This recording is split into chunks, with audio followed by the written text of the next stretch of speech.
दोस्तों, जब भी हम शिव जी की पूजा करते हैं या मन में उनका ध्यान करते हैं तो हमारे सामने उनकी एक तस्वीर या मूर्ति बन जाती है या प्रदर्शित होती है, जिसमें उनके एक हाथ में त्रिशूल, दूसरे हाथ में डमरू, गले में सर्पमाला तथा मस्तक पर चंद्र विराजमान होता है। लेकिन क्या आपको मालूम है कि आखिर ये सब कैसे शिव जी के आभूषण के रूप में विद्यमान हुए और उन्हें ये सब किसने दिए?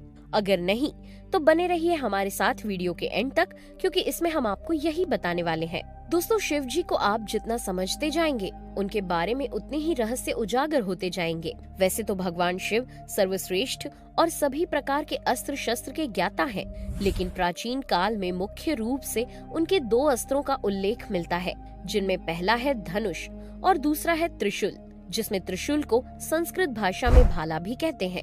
पुराणों में शिव जी के धनुष के बारे में केवल इतना ही वर्णन मिलता है कि ये उन्होंने स्वयं ही बनाया था, लेकिन त्रिशूल के बारे में ऐसा कुछ भी पढ़ने या सुनने को नहीं मिलता। ऐसा कहा जाता है कि भगवान शिव जब पहली बार इस धरती पर प्रकट हुए तब उनके साथ 3 गुणों सत, रज और तम गुण इनका भी जन्म हुआ। इन्हीं गुणों के सामंजस्य के लिए ही शिव जी के 3 शूल अर्थात त्रिशूल का भी उद्भव हुआ।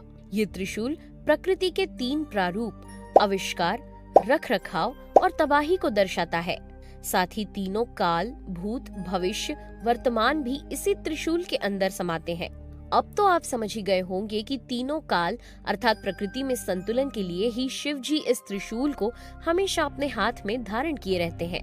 कहा जाता है कि ये शिव जी का सबसे प्रिय अस्त्र है, जिसका उपयोग उन्होंने गणेश जी के मूल सिर को अलग करने के लिए किया था। माता दुर्गा भी अपने कई हथियारों में से एक के रूप में त्रिशूल को रखती हैं। मान्यता तो ये भी है कि त्रिशूल के चलते विभिन्न प्रकार की नकारात्मक ऊर्जाएं हमसे दूर रहती हैं, तथा ये व्यक्ति के घमंड को भी समाप्त करता है और इस भौतिक जीवन को छोड़कर सत्य की अनुभूति भी हमें कराता है। दोस्तों, भारत में आज भी एक ऐसा शहर मौजूद है जिसके बारे में कहा जाता है कि वो जमीन पर नहीं बल्कि शिव जी के त्रिशूल के ऊपर बना है।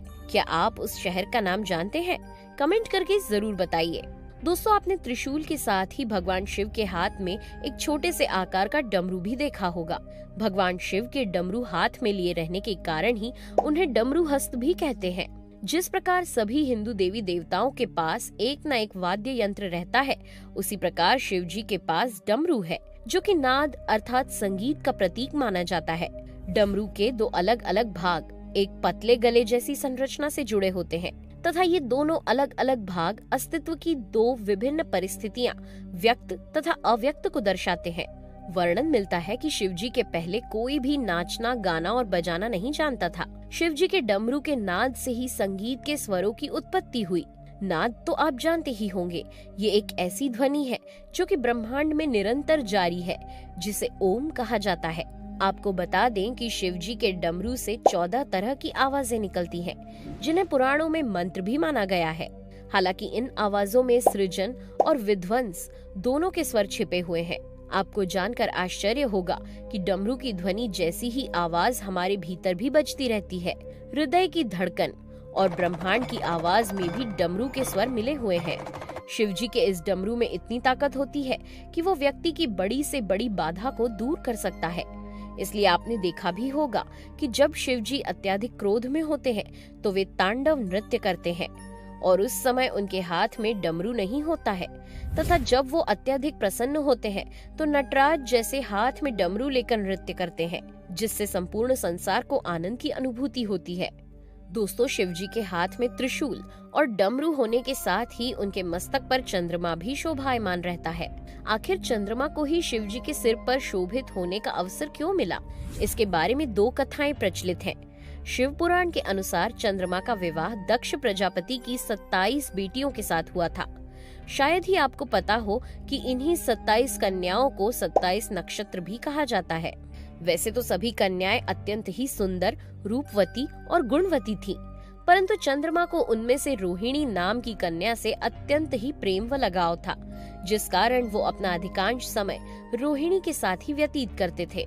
जब बहुत समय तक ऐसा ही होता रहा तो अन्य कन्याओं ने अपने पिता दक्ष से चंद्र की शिकायत कर दी, जिससे क्रोधित होकर दक्ष ने चंद्रमा को दक्षिण दिशा में धीरे धीरे क्षय होने का श्राप दे दिया। तब इस श्राप से मुक्ति पाने के लिए चंद्रमा भगवान शिव का शिवलिंग बनाकर उसकी तपस्या करने लगे। फिर चंद्रमा की तपस्या से प्रसन्न होकर शिव जी ने उनकी जान बचाई तथा उन्हें अपने सिर पर स्थान दिया। चंद्र ने जिस स्थान पर शिव जी की तपस्या की थी वह स्थान सोमनाथ के नाम से प्रसिद्ध हुआ। लेकिन इतने सब प्रयासों के बाद भी चंद्र पूरी तरह दक्ष के श्राप से मुक्त नहीं हो पाए। इस कारण ही एक पक्ष में चंद्रमा धीरे धीरे बढ़ता है और दूसरे पक्ष में धीरे धीरे उसका क्षय होता जाता है। अन्य वर्णन के अनुसार समुद्र मंथन के समय जो हलाहल विष निकला था, ये विष इतना तेज था कि इसे प्रकृति में शिव जी के अलावा कोई भी धारण नहीं कर सकता था। तब सृष्टि की रक्षा के लिए शिव जी ने उस विष को ग्रहण किया, लेकिन इस विषपान के प्रभाव से शिव जी का शरीर अत्यधिक गर्म होने लगा। तब चंद्र तथा अन्य देवताओं ने प्रार्थना की कि वो अपने शीश पर चंद्रमा को धारण करें, जिससे उनके शरीर में शीतलता बनी रहे, क्योंकि चंद्रमा बेहद शीतल है और उससे सृष्टि को शीतलता प्राप्त होती है। और इस प्रकार शिव जी ने अपने मस्तक पर चंद्रमा को धारण किया। दोस्तों, इन तीनों के अलावा एक अन्य भी ऐसा आभूषण है जो शिव जी को बहुत ही कांतिमय बना देता है। उसे आपने शिव जी के गले में देखा होगा। जी हाँ, यही है शिव के सेवक नागवंशी वासुकी। शिव को नागवंशियों से कुछ ज्यादा ही लगाव था और ये सभी नागवंशी शिव के क्षेत्र हिमालय में ही रहते थे, जिनमें नागों के प्रमुख 5 कुल शेषनाग, वासुकी, तक्षक, पिंगला और कारकोटक हुआ करते थे। इनमें से शेषनाग को नागों का प्रथम राजा माना जाता है। साथ ही हम इन्हें अनंत के नाम से भी जानते हैं। ये भगवान विष्णु के भी सेवक थे।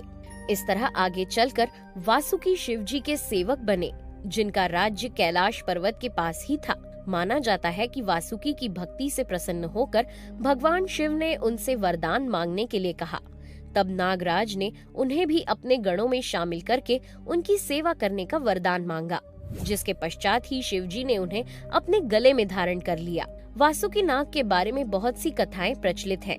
समुद्र मंथन के दौरान वासुकी ने ही रस्सी के रूप में मेरु पर्वत के चारों ओर लिपटकर मंथन किया था, जिसके चलते उनका संपूर्ण शरीर लहूलुहान हो गया था। इसके बाद शिव जी ने विषपान किया था। तब वासुकी सहित अन्य नागों से भगवान शिव की सहायता की और विष ग्रहण किया था।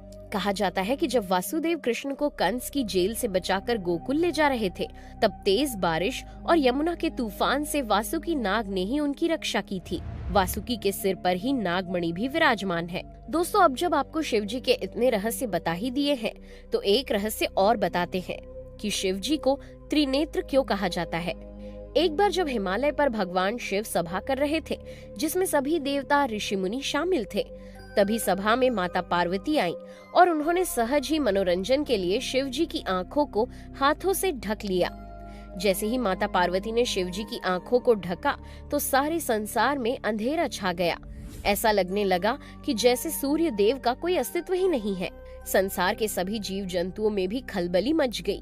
तब शिव जी ने अपने माथे पर एक ज्योति पुंज प्रकट किया, जो भगवान शिव की तीसरी आंख बना। बाद में माता पार्वती को भगवान शिव ने बताया कि यदि वो ऐसा नहीं करते तो सारे संसार का नाश हो जाता, क्योंकि उनकी आंखें ही जगत की पालनहार हैं।